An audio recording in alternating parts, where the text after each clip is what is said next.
Olá, querido professor, professora Desito, uma pequeno pesquisador. Chegamos aqui agora à nossa lição de número 12, que tem como título Todas as criaturas grandes e pequenas. O objetivo é que após a lição, o aluno deverá saber o que é reprodução e sentir admiração pelo grande poder e sabedoria divinos demonstrados na reprodução. Responder cuidando melhor das plantas e animais. A nossa senha está ali em Jeremias 27, que é o versículo 5. Eu fiz a terra, o homem e os animais que estão sobre a face da terra com meu grande poder e com o meu braço estendido, e a dou a quem for justo. No nosso momento de oração podemos utilizar a Bíblia e alguns livros dos livros de profecia. O livro mais importante do mundo é a Bíblia. É ali onde descobrimos a vontade de Deus e o caminho da salvação. Mas Deus também nos enviou alguns avisos importantes através dos livros do Espírito de Profecia. Eles trazem muito conhecimento da Bíblia para nós. Quando o povo de Deus pesquisa a Bíblia, os livros de Espírito de Profecia com um coração humilde se torna forte e fiel. Muitos hoje quase não leem esses livros e outros nunca os leem. Nós precisamos reavivar esse costume entre nós. Vamos orar por isso nesse momento. Pode-se levar um ramalhete de flores bem bonito ou uma gravura de flores, se possível. Leve um casal de pássaros em uma gaiola ou uma gravura de pássaros, peixes, animais e seus filhotes e flores também. Deixe que eles observem tudo ali e façam seus comentários sobre esses seres vivos. Direcione os comentários perguntando se eles possuem algum animal de estimação, se sabem como cuidar das aves ou dos peixes, se algum deles já cuidou de um jardim ou vaso de flores. Tudo que está aqui é uma pequena demonstração do grande poder de Deus e é o que nós vamos estudar hoje. Diga aos alunos que serão sorteados para responder algumas perguntas da lição, então, portanto, eles têm que ter todas as ações respondidas e, se necessário, dê 1 ou 2 minutos para que eles verifiquem as suas respostas. Após esse tempo, inicie a aula apresentando a lição. Alguém já ganhou um bichinho de estimação? Aguarde as respostas deles. Esses bichinhos trazem muita alegria aos seus donos e geralmente os seus pais, eles dão um bichinho de estimação aos seus filhos porque sabem que isso os fará feliz. Imagine como seria monótono o mundo sem os animaizinhos. Nosso grande Deus de amor e seu Filho Jesus decidiram um dia encher a nossa terra de margaridas, lírios, pessegueiros, macieiras, cedros, palmeiras, também com borboletas, sabiás, elefantes, leões, gorilas, rinocerontes, cães, gatos, tudo para que o nosso mundo fosse uma casa bem bonita e alegre para os seus filhos, os seres humanos. Na semana da criação, Deus poderia ter criado de uma só vez milhares de plantas, peixes e pássaros e animais terrestres. Ele poderia ter feito bilhões de criações em um só dia, mas ele preferiu não criar dessa maneira. Como cria um Deus de amor, preferiu criar de uma maneira amorosa. A questão 1 e o primeiro subtítulo, árvore, frutos, e peça para que o aluno leia Gênesis 11. E em seguida leia o segundo subtítulo, peixes e pássaros, e o outro aluno vai ler Gênesis. E por fim, peça para que outro aluno leia Gênesis capítulo 1, versículo 24. Deus deu às plantas, peixes, animais, árvores a capacidade de se reproduzirem, e ao homem o que ele disse? Sorteie o aluno para que responda essa pergunta hoje, domingo. Nesse primeiro capítulo de Gênesis, nós temos uma ideia do que Deus deve ter dito quando fez as criaturas grandes e pequenas. Hoje, vou ajudar todo ser vivo a criar a sua descendência. Vou fazer planta, peixe, animal, ser humano. Tem criaturas pequeninas que se parecerão exatamente com eles. O cuidado com os seus pequeninos e o amor a eles os ajudará a entender o amor que eu tenho por todos. Então podemos sortear outro aluno para que responda essa pergunta de domingo.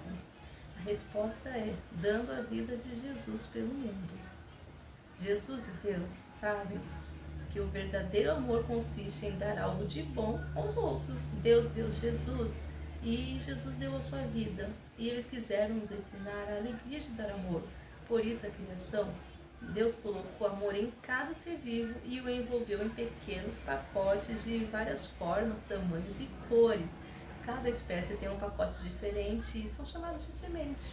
Como Deus queria que tanto a mãe como o pai ajudassem a produzir filhos, dividiu a semente e deu uma parte a cada um. Veja, nosso Deus ama doar.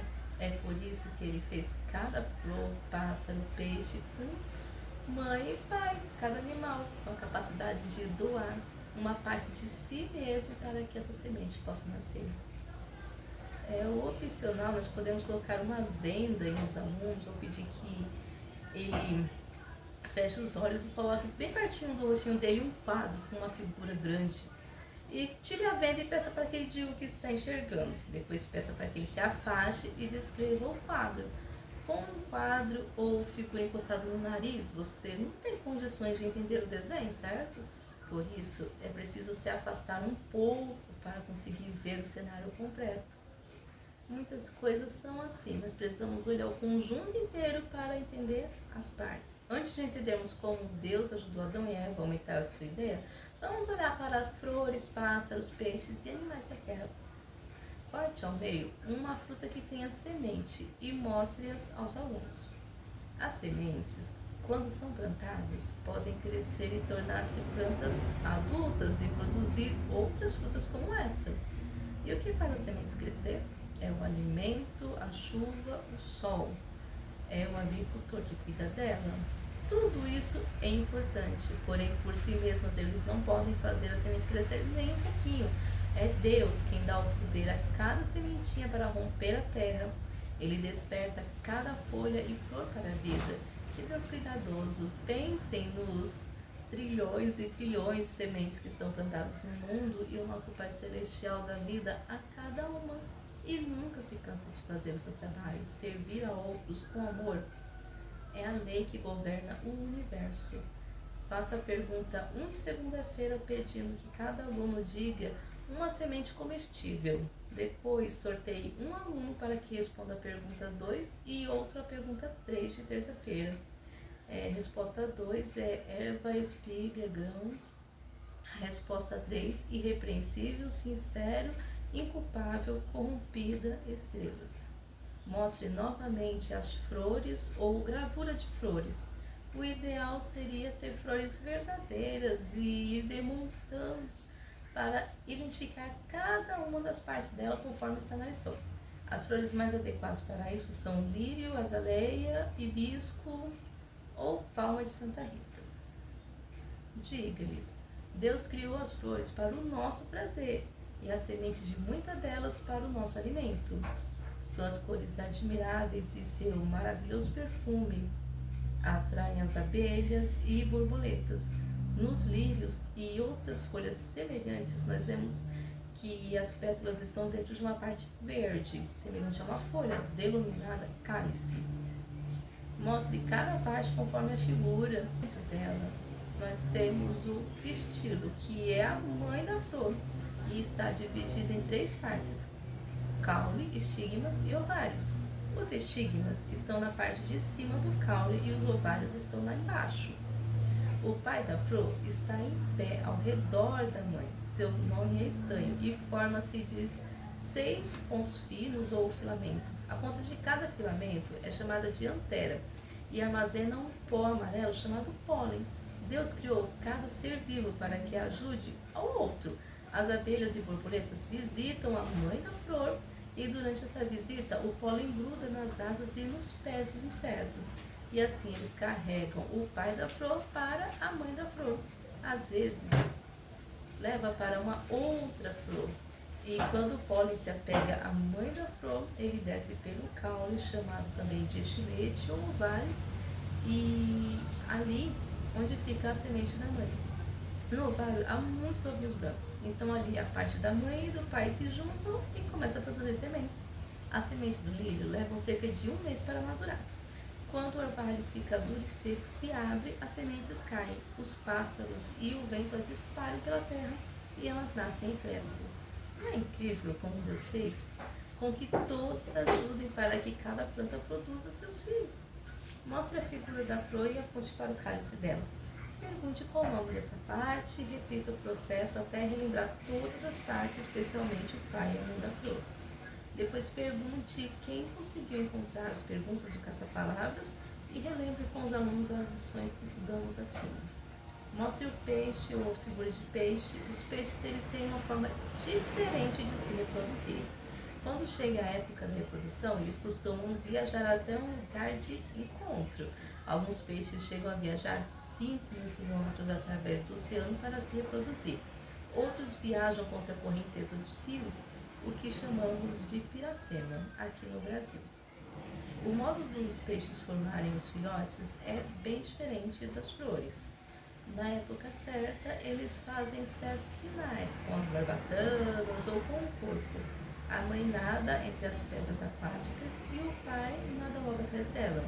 Ela põe os ovos na água, dependendo da espécie, ela pode colocar poucos ovos ou até milhões. Assim, ela põe os ovos e sai nadando. O pai nada logo atrás e espreme ali as suas sementes, que são os espermatozoides, para cobrir os ovos. Apesar de haver muitos espermatozoides, apenas um entra em cada ovo.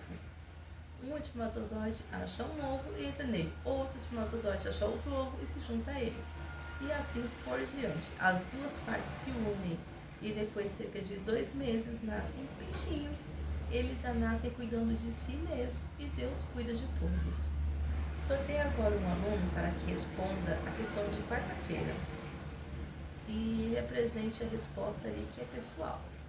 Mostre pássaros, gravuras de pássaros.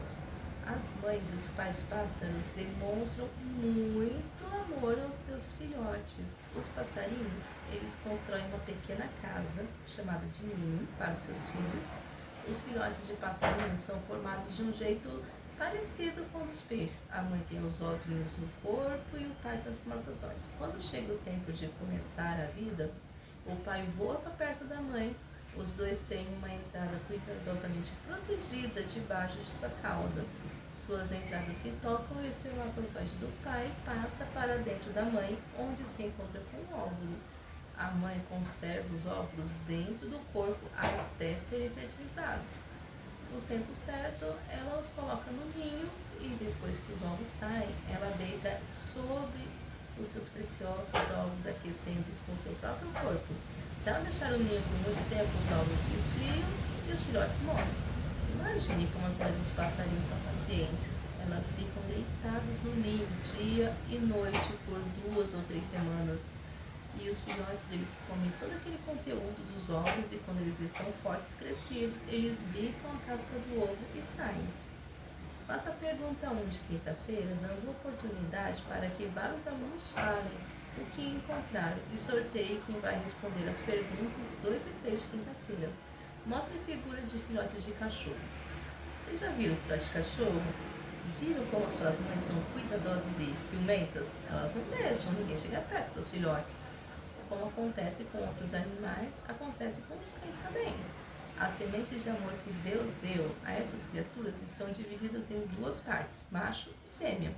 Por isso, o macho dá à fêmea os seus espermatozoides da mesma forma que o passarinho dá macho ao fêmea. A diferença é que eles não precisam fazer um ninho, assim como os passarinhos. Deus colocou um ninho dentro deles, dos mamíferos, chamado de útero.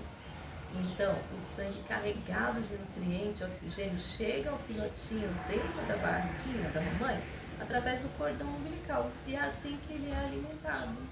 Até o momento que chega o momento dos filhotes nascerem. Eles saem do útero aquecido e macio, cada passarinho, gatinho. É um milagre do nosso Deus de amor. Ele dá vida e respiração a cada um e coloca o seu amor no coração do pai, da mãe, para que cuidem deles. Sorteie agora os alunos que irão responder as perguntas 1 e 2 de sexta-feira. A resposta 1, o ninho fica dentro da mãe. Resposta 2, zero.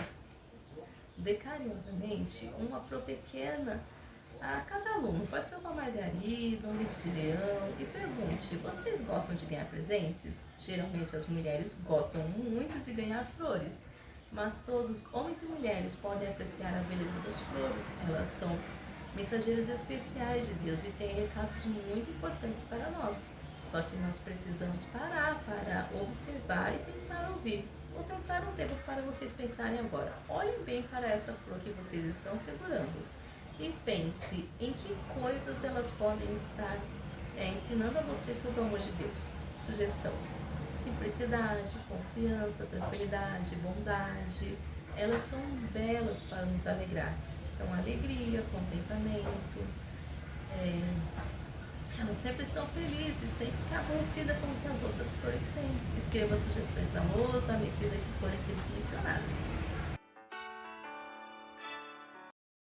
E para contar aos outros, e para o nosso netbook, nós podemos entregar uma cópia de mensagem das flores ali no nosso manual.